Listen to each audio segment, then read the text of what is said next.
আমি শুনেছি যে আমাদের প্রয়াত আনিসুল হককে নিয়েও আপনি 30 থেকে 35টি কবিতা লিখেছেন তার চলে যাওয়ার পরে। ওগুলো আমরা কবে পড়তে পারবো? হ্যাঁ, আমি আসলে 60টা কবিতার রেডি আছে, কিন্তু প্রত্যেকবার যতবার কবিতা পড়ি ততবারই মনে হয় এটা কিছুই হয়নি। সো আপনি যতই নিজের লেখা পড়বেন, আগামীকাল যদি এটাকে আবার রিভাইজ করেন দেখবেন মনে হবে যে কিচ্ছু হয়নি।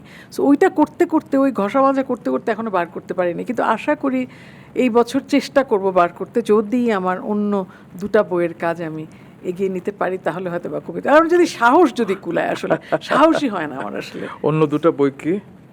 একটা তো আমার থিসিসটা, যেটাকে বই বানাচ্ছি, আরেকটা হলো অনেক রেডিমেড গার্মেন্ট ওয়ার্কার আমরা ওই এশিয়ান ইউনিভার্সিটি ফর উইমেনে পাঠিয়েছিলাম।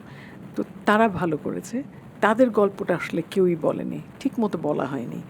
তো আমার মনে হয় যে সুবিধাবঞ্চিত যারা, তাদেরকে যদি সুযোগ দেওয়া হয় তারা অনেক কিছু করতে পারে, সেই গল্পটা লেখার একটা চেষ্টা করছে।